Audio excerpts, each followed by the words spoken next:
Boa tarde a todos. Bom, hoje nós vamos começar a conversar um pouquinho sobre os inibidores em hemofilia. Vamos ver um pouquinho o que são, onde são, por quê, como a gente trata, o que a gente tem que fazer primeiramente para os pacientes que estão no interior, que a gente consiga um melhor suporte a eles, né?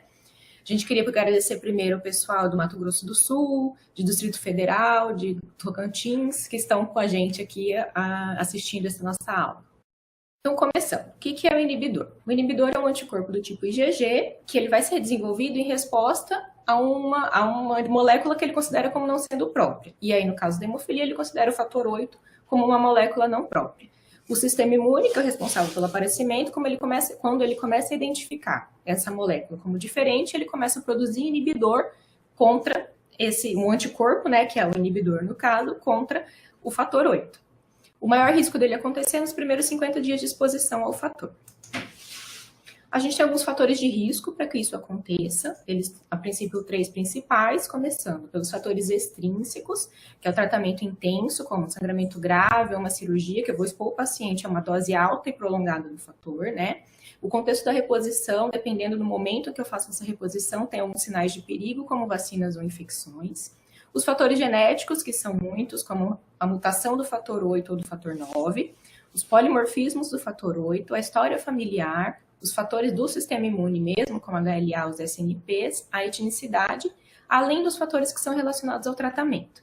O tipo do fator que eu vou usar, o regime de tratamento, a dose que eu estou usando, né, a idade que eu faço o primeiro tratamento, porque aí depende do sistema imune da criança se está desenvolvido ou não, e o número de dias de exposição. Então, tudo isso junto pode fazer o paciente estar propenso ao desenvolvimento do inibidor. Na história, sabe-se que esse é o maior desafio no tratamento da hemofilia, a presença do inibidor, né? E desde quando a gente sabe que ele existe? Em 1940 foi a primeira época que foi identificado um anticorpo anticoagulante e no final dos anos 60, início dos anos 70, foram identificados anticorpos que foram desenvolvidos contra o fator usado para reposição, né? Então é uma coisa que já é antiga e até hoje a gente ainda tem uma dificuldade grande em suplantar essa alteração. E qual é o impacto desse inibidor na vida do paciente? Primeiro, a morbidade, né? Ele diminui a eficácia do tratamento, porque com o agente que eu vou ter que usar para controlar o sangramento não é tão efetivo quanto o fator deficiente 8 ou 9 original, né? Ele aumenta o risco de sangramento grave e, com isso, ele aumenta a formação de artropatias hemofílicas, então as articulações dos pacientes ficam mais expostas e maior risco de sangramento e complicações por esse sangramento, além da dificuldade de realização de cirurgias eletivas ou qualquer procedimento programado, até extração dentária. Com isso, a qualidade de vida do paciente vai ser muito pior, né? Porque ele não vai conseguir viver mais da forma naturalmente como ele vivia. Qual é a incidência do desenvolvimento de inibidores? Na hemofilia A é mais frequente que ele aconteça, então ele acontece em 10 a 30% dos pacientes. Na hemofilia B é menor a frequência, de 3 a 5%. Como eu sei que eu tenho um inibidor presente? Primeiro, o paciente não vai responder tanto, né? Você dá o fator, uma hemofiliada, o fator 8, e ele continua tendo sangramento, e aí você faz a dosagem do inibidor e ele apresenta o inibidor.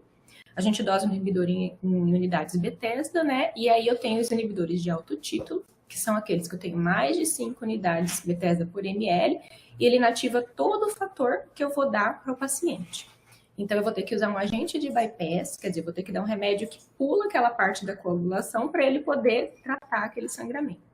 E eu tenho os inibidores de baixo título, que ele tem menos de 5 unidades Bethesda, e ele inativa uma parte do fator 8 só. Então, se eu der os fator 8 em altas doses, eu ainda consigo controlar o sangramento. E o que é esse alto título, né? Qual é o risco e qual a implicância que isso vai fazer? Primeiro, desenvolvimento de artropatia, como a gente já falou, né? O paciente vai ficar em alto risco de desenvolver artropatias hemofílicas, ele vai ter risco de sangramentos com risco de morte, sangramentos graves e de difícil controle. Os sangramentos, como eu falei, são mais graves e não tem um parâmetro laboratorial que eu consigo medir a hemostasia. Então, eu não consigo com segurança falar, não, esse remédio está funcionando porque o exame está melhor.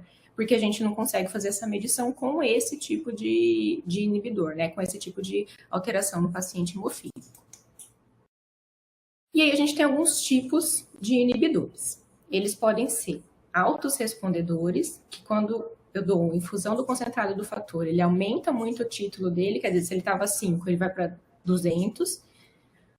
Eu tenho o baixo respondedor, que eu dou o fator e ele não aumenta muito o título, e tem aqueles que têm uma resposta transitória. Eu dou o fator, ele aumenta, mas ele cai o título do inibidor logo depois. Então, também não me ajuda muito na hora do tratamento, né? Agora a gente vai falar um pouquinho como vai ser esse tratamento. A doutora Cristiane vai fazer a apresentação do tratamento para a gente. Então, agora nós vamos falar um pouquinho a respeito do que é tratar um hemofílico com inibidor, né? Então, quando eu tenho o inibidor, que é aquele anticorpo que gruda no fator, quando eu tenho um inibidor de alto título, todo fator que eu der para o paciente vai ser inativado pelo anticorpo que gruda no fator. Então, eu não preciso, na realidade, se eu der o quanto de fator que eu der para o paciente, esse fator vai ser inativado, então o paciente vai permanecer sangrando, né? E aí a gente tem, na realidade, o que a gente chama de resposta anamnéstica, que é quando eu tenho um pouquinho anticorpo circulante, e aí eu dou o fator ou algum produto que tenha alguns restinhos de fator circulante, e aí eu aumento a quantidade do meu anticorpo circulante. Isso chama resposta anamnéstica. Então, a gente tem chance de curar esse paciente do aparecimento desse inibidor, desse anticorpo? Tenho sim. A única possibilidade que a gente tem chama indução à imunotolerância. O que é induzir a imunotolerância? Já que o inibidor é um anticorpo que o próprio organismo cria achando que o fator é um invasor, quando eu faço a indução à imunotolerância, eu ofereço uma quantidade bem grande daquela molécula que ele acha que é um invasor, que de vez em quando o sistema imune olha e fala, nossa, eu tenho tanto dessa molécula, talvez esta molécula seja minha, e eu não precise fazer anticorpo contra ela. E aí ele para de produzir o anticorpo, então isso quer dizer que eu tolerei o fator. Essa indução da imunotolerância, ela é eficaz, tem cerca de 70-75% de eficácia pela literatura internacional, quando a gente fala de inibidor de fator 8. Mas ela não é tão eficaz quando a gente fala de inibidor de fator 9. E ela também tem uns efeitos colaterais que são principalmente no rim, quando a gente fala de inibidor de fator 9. E além disso, quem faz inibidor de fator 9 também tem risco de ter alergia a esse fator 9. Então, a indução da imunotolerância funciona bem melhor e é o que a gente faz no Brasil para fator 8. Para fator 9, como a gente tem um processo imunológico mais completo e com a possibilidade de ter uma doença renal chamada síndrome nefrótica, o Ministério da Saúde, junto com um grupo que discute a hemofilia no Brasil, optou por não fazer a imunotolerância para fator 9, só para fator 8. Então, como é que eu trato o paciente que tem inibidor e que a gente ainda não conseguiu fazer imunotolerância ou que o paciente não quer fazer imunotolerância? Bom, aqui a gente tem dois tipos de medicações que podem ser usadas, tá bom? O concentrado protrombínico parcialmente ativado, que tem o nome de Feiba, né? Ele é um produto que vem de um plasma doado, que passa por processo, ele é processado dentro da indústria farmacêutica para que vire esse concentrado de fatores que já vem parcialmente ativado, como o nome diz, e aí eu vou atuar na cascata de coagulação exatamente onde tem um inibidor, né? Igual aparece aqui. E aí a gente vai aqui, olha, agindo, dando os fatores que seriam produzidos para gerar lá a minha trombina, que é que vai determinar a formação do coágulo e assim parar o sangramento, né? Aqui está a forma que a gente pode usar, de 75 a 100 unidades por quilo a cada 24 horas, não excedendo 200 unidades por quilo em um dia. Além desse, a gente tem o fator 7 recombinante ativado, que tem o nome de Novoseven, tá? Ele é diferente do CCPA, ele tem, na realidade, uma produção recombinante, ele não é derivado de plasma, do ponto de vista de funcionamento, ele é exatamente seguro quanto o CCPA, e aí ele age de uma outra forma, ele dá um fator 7 que já é ativado para ir lá no final da minha cascata de coagulação e formar o coágulo para a gente também parar o sangramento. E aí a gente tem uma posologia, ou seja, um modo de usar que vai de 90 a 270 microgramas por quilo, que pode ser usada a cada 2 a 3 horas se forem doses menores, ou a cada 4 a 6 horas se forem doses maiores, de acordo com a necessidade e o tipo de sangramento do paciente. A gente pode fazer profilaxia no paciente com inibidor, igual a gente faz no paciente sem? Sim, a gente pode, mas tem que ter uma indicação precisa, né? Os agentes de bypass, eles vão diminuir a quantidade de sangramento, a intensidade do sangramento, mas não é igual no paciente sem inibidor. O paciente sem inibidor chega a ter 100% de controle de sangramento, ou seja, tem paciente que não tem sangramento nenhum, mas o paciente com inibidor tem maior possibilidade de ter sangramento mesmo com a profilaxia. Porém, o uso da profilaxia pode reduzir o risco de artropatia, porque, como eu falei, pode diminuir em número e frequência, quer dizer, em frequência e gravidade do sangramento, reduz, na realidade, a possibilidade da gente ter sangramentos graves com risco de morte, né?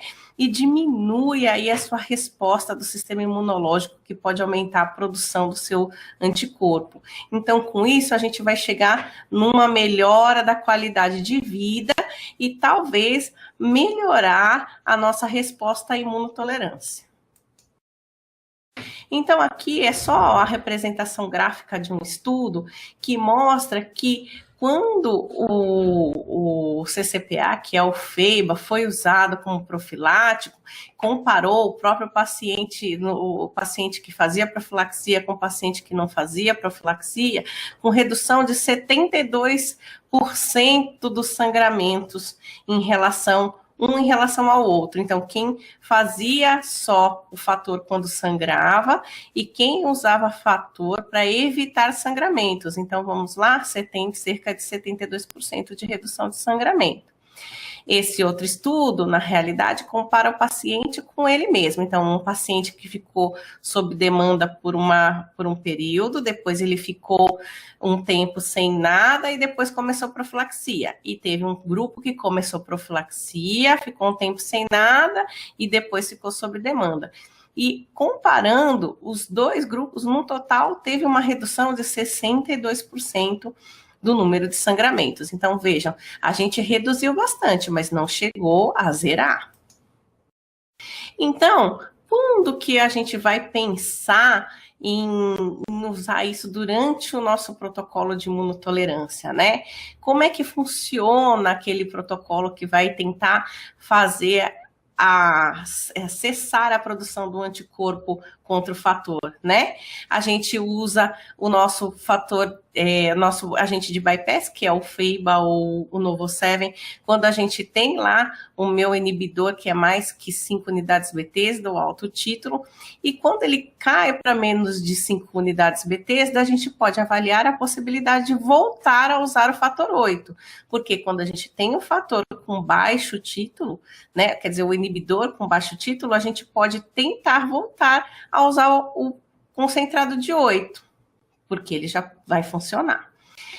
E durante a imunotolerância, para a gente diminuir o título do inibidor e para a gente melhorar o perfil de sangramento, a gente pode propor uma profilaxia com algum desses agentes que vão parar o sangramento do paciente com inibidor, e ele geralmente a gente faz uma proposta de curta duração para ir reavaliando a necessidade de se manter esse tratamento. Então, se eu tenho 2, qual é o agente ideal para eu usar para o paciente que tem inibidor? Na realidade, o próprio paciente pode responder certo momento a um agente, parar de responder e a gente precisar trocar para outro agente. durante a infusão do meu fator, eu não tenho nenhum teste laboratorial que me diga se ele está fazendo efeito ou não. Então, como é que eu sei se ele está fazendo efeito ou não? Se ele está protegendo o paciente do sangramento ou se está parando o sangramento? Pela resposta clínica. Então, se ele teve um sangramento na articulação e tinha dor, por exemplo, num joelho, que chegou inchado, vermelho, quente, e a gente escolheu um daqueles agentes de bypass e teve melhora, é uma resposta clínica, então é sinal que ele responde. E se não teve melhora ou se piorou, é sinal que eu tenho que trocar por um outro, porque ele não está respondendo aquele. Então, isso me diz o quê? Se eu não tenho exame laboratorial que me diz se eu estou sendo eficaz do ponto de vista hemostático, isso quer dizer que eu vou ter que reavaliar ele clinicamente, frequentemente, mais frequente do que quando eu uso só o fator 8, que é o caso do hemofílico sem inibidor. Além disso, eles têm diferença de volume, de duração dentro da corrente sanguínea. Então, o paciente que tem, por exemplo, uma veinha mais fininha, que estoura toda hora, que é difícil de pegar, quem tem um volume maior vai ter mais dificuldade de ser feita neste paciente. E quando que eu troco um agente pelo outro? Quando ele não faz efeito. Então, ele está recebendo Feiba, não fez efeito, eu troquei para Novocevin. Chega uma hora que o Novocevin não faz efeito. Eu posso voltar de volta para o Feiba? Posso. Posso não. Devo, tá?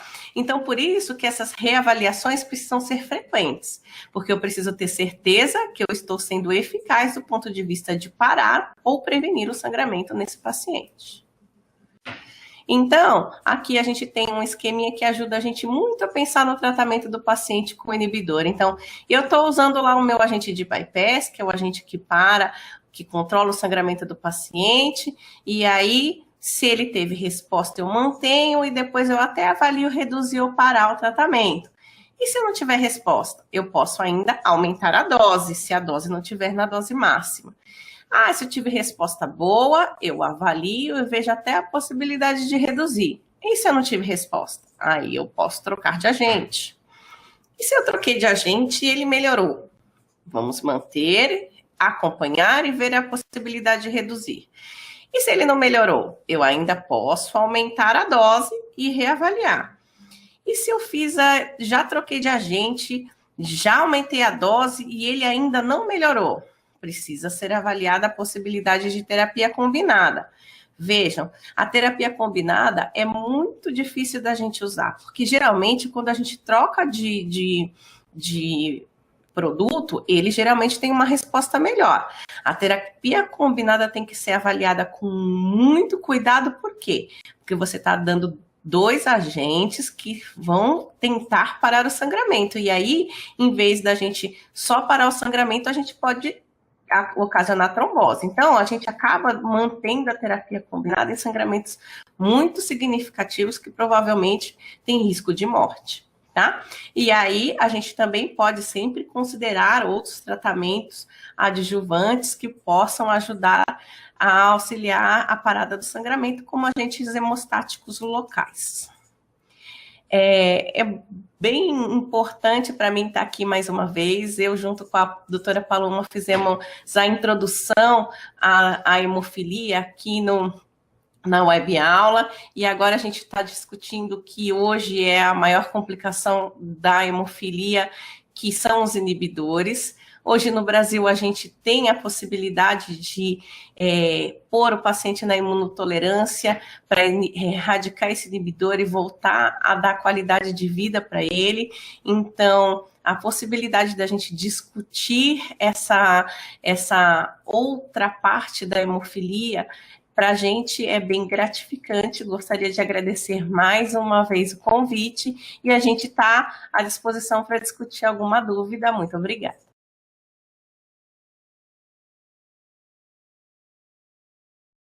Boa tarde, vou começar então respondendo a pergunta. Por que o paciente com hemofilia A tem fator 9 baixo? Nesse caso, desenvolveu os 2 tipos de hemofilia? Na verdade, a hemofilia A é a deficiência do fator 8, né? E o fator 9 baixo seria a hemofilia B.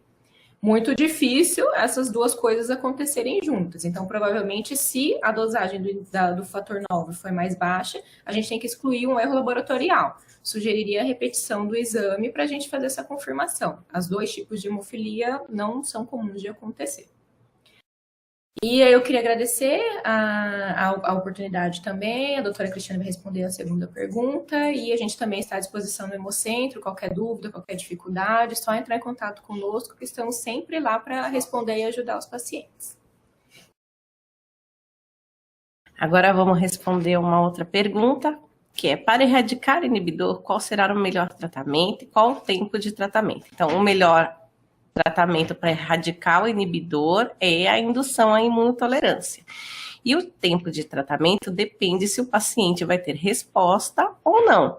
O tempo máximo que a gente pode ficar em tratamento para imunotolerância pelo protocolo brasileiro é 33 meses. Mas tem paciente que responde com 8 meses, tem paciente que responde com 10 meses, com 30 meses. Então, o tempo que leva é bem individual. Cada paciente é realmente um. A gente não teve mais perguntas. Eu gostaria mais uma vez de agradecer e de agradecer também a empresa Shire, que foi um parceiro que colaborou para que eu tivesse presente aqui junto a vocês mais uma vez. E caso vocês tenham mais perguntas, queiram mais esclarecimentos, é só enviar as perguntas que a gente tenta responder conforme elas forem chegando. Obrigada.